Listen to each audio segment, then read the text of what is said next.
Halo, perkenalkan nama saya Rizka Vanesia, NIM 312010029, kelas A Pagi, Prodi Pendidikan Bahasa dan Sastra Indonesia. Semester 3, dengan mata kuliah Morfologi dan dosen pengampu Bapak Haryadi Magister Pendidikan. Nah, di sini saya akan menjelaskan materi tentang proses morfologi. Nah, sebelum itu, saya akan menampilkan peta konsep yang telah saya buat.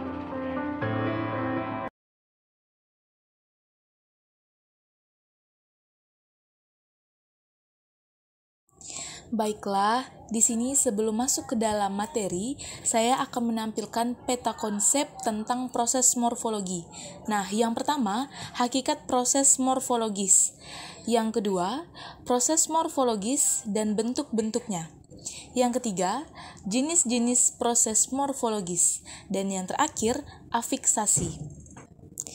Baik, masuk ke materi. Yang pertama, hakikat proses morfologis. Proses morfologis adalah proses pembentukan kata-kata dari satuan lain yang merupakan bentuk dasarnya. Dalam proses morfologis, yang menjadi bentuk terkecil adalah morfem dan bentuk terbesarnya ialah kata. Baik, yang kedua, proses morfologis dan bentuk-bentuknya. Proses morfologis yang merupakan pembentukan kata-kata dengan jelas menghubungkan morfem yang satu dengan morfem yang lainnya. Bentuk dasarnya dapat berupa yang pertama kata, yang kedua pokok kata, yang ketiga frase, yang keempat kata dan kata, yang kelima kata dan pokok kata, dan yang terakhir pokok kata dan pokok kata. Ragam proses pembentukan kata. Yang pertama, bentuk dasar berupa kata.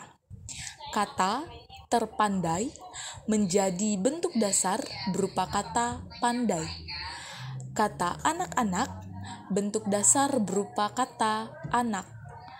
Kata membangunkan, bentuk dasar berupa kata bangun. Nah, yang kedua, bentuk dasar berupa pokok kata. Kata berjuang, bentuk dasar berupa pokok kata juang.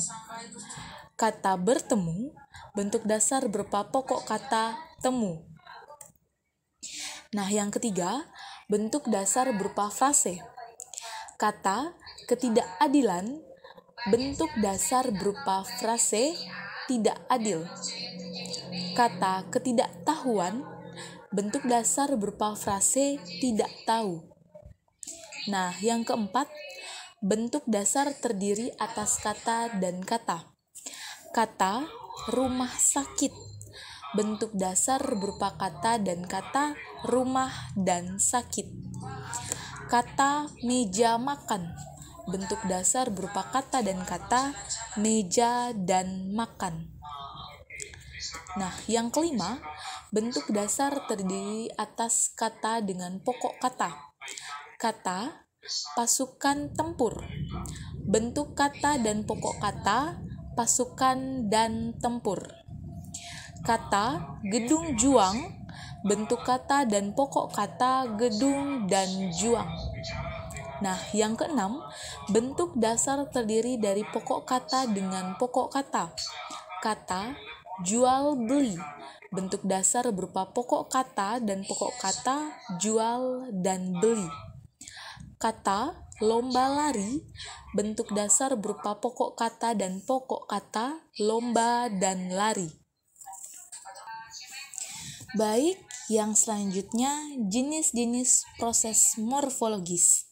Nah, jenis-jenis proses morfologis ini terbagi menjadi 3. Yang pertama, afiksasi atau pembubuhan afiksasi. Yang kedua, reduplikasi atau bentuk ulang. Dan yang ketiga, pemajemukan atau kompositum. Nah, yang pertama, afiksasi atau pembubuhan afiks ialah proses morfologis dengan cara memberikan imbuhan baik berupa awalan, sisipan, atau akhiran pada morfem lainnya. Contoh, kata lari dapat berubah menjadi melarikan, berlari, dilarikan, berlari-larian, berlarian, pelarian, dan sebagainya. Nah, yang kedua, reduplikasi atau bentuk ulang. Ialah proses morfologis melalui peristiwa pengulangan bentuk yang menghasilkan bentuk ulang. Contoh, anak menjadi anak-anak atau anak-anakan. Bapak menjadi bapak-bapak atau bapak-bapakan. Nah, yang ketiga, pemajemukan atau kompositum. Ialah penggabungan kata dengan kata yang menghasilkan bentuk-bentuk majemuk atau kata majemuk. Proses demikian ini telah lazim disebut sebagai proses pemajemukan, sedangkan istilah untuk bentuk majemuk itu sendiri disebut kompositum. Contoh, pisau menjadi pisau cukur, rumah menjadi rumah makan. Baik, materi selanjutnya yaitu afiksasi. Nah, pengertian afiks adalah suatu satuan gramatik terikat yang di dalam suatu kata merupakan unsur yang bukan kata dan pokok kata, yang memiliki kesanggupan melekat pada suatu lain untuk membentuk kata atau pokok kata baru. Contoh, makan ditambah imbuhan an menjadi makanan. Minum ditambah imbuhan an menjadi minuman. Satu ditambah imbuhan an menjadi satuan. Materi yang selanjutnya yaitu ciri-ciri afiks. Yang pertama, afiks merupakan unsur langsung. Contoh, ber ditambah imbuhan lari menjadi berlari. Yang kedua, afiks merupakan bentuk terikat. Contoh, ber, me, pe, dan ter. Yang selanjutnya, afiks mampu melekat pada berbagai bentuk. Contohnya, makan ditambah imbuhan an menjadi makanan. Minum ditambah imbuhan an menjadi minuman. Yang keempat, afiks tidak mempunyai makna leksis. Contoh, apakah makna ber? Yang selanjutnya, afiks mampu mendukung fungsi gramatik. Contoh, malas ditambah imbuhan ke an menjadi kemalasan. Bodoh ditambah imbuhan ke an menjadi kebodohan. Yang selanjutnya, afiks mampu mendukung fungsi semantik. Contoh, paku terinjak oleh Andi. Yang selanjutnya, kedudukan afiks tidak sama dengan preposisi. Contohnya, ketua menjadi ke ditambah tua. Dipukul dari di ditambah pukul. Yang selanjutnya, kedudukan afiks tidak sama dengan bentuk klitik. Contoh, rumahku. Dari rumah, ku bukan afiks. Rumahnya, rumahnya bentuk klitik. Yang selanjutnya yaitu macam-macam afiks. Nah, macam-macam afiks terbagi menjadi 6. Yang pertama, prefiks. Yang kedua, infiks. Yang ketiga, sufiks. Yang keempat, konfiks. Yang kelima, afik asli dan afik asing.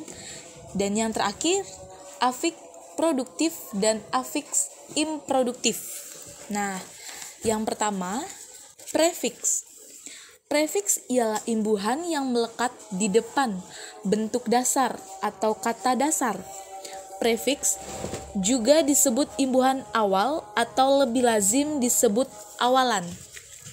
Macam-macam prefiks yaitu me, di, ber, ter, per, se, pe, ke, para, pra, dan sebagainya.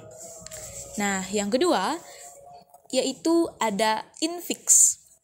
Infiks ialah imbuhan yang melekat di tengah bentuk dasar. Karena melekatnya menyisip di tengah kata dasar, maka disebut imbuhan sisipan atau lazim disebut sisipan saja. Macam-macam sisipan atau infiks yaitu L, M, dan R. Nah, yang ketiga ada sufiks. Sufiks ialah imbuhan yang melekat di belakang bentuk dasar atau kata dasar. Sufiks disebut juga imbuhan akhir atau lebih lazim disebut akhiran saja. Macam-macam sufiks atau akhiran yaitu ada i, an, kan, nya, wan, wati, man, is, dan sebagainya. Nah, yang keempat ada konfiks atau simulfiks atau imbuhan gabungan, yaitu adalah antara prefiks dan sufiks. Kedua macam afiks tersebut melekat secara bersama-sama pada suatu bentuk dasar pada bagian depan dan belakangnya. Para ahli bahasa Indonesia menyatakan bentuk konfiks atau afiks kombinasi diberi nama simulfiks. Nah, yang kelima ada afiks asli dan afiks asing. Beberapa afiks asing yang dikenal adalah dalam pemakaian bahasa Indonesia yaitu sebagai berikut. Yang pertama, afiks wan, sastrawan, hartawan, wartawan, dan sebagainya. Yang kedua, afiks wati, yaitu sastrawati, wartawati, seniwati, dan sebagainya. Nah, yang selanjutnya yaitu ada afiks produktif dan afiks improduktif. Afiks produktif adalah afiks yang kemampuan lekatnya pada bentuk lain cukup besar, sedangkan afiks improduktif ialah afiks yang kemampuan lekatnya pada bentuk lain sangat terbatas. Afiks produktif merupakan afiks yang senantiasa hidup dan memiliki kesanggupan yang besar untuk melekat pada kata-kata, sedangkan afiks improduktif merupakan afiks yang tidak hidup dan keberadaannya sangat terbatas, hanya pada kata-kata tertentu saja. Baiklah, sekian materi yang telah saya jelaskan tentang proses morfologi. Mohon maaf jika ada kesalahan kata. Sekian dan terima kasih.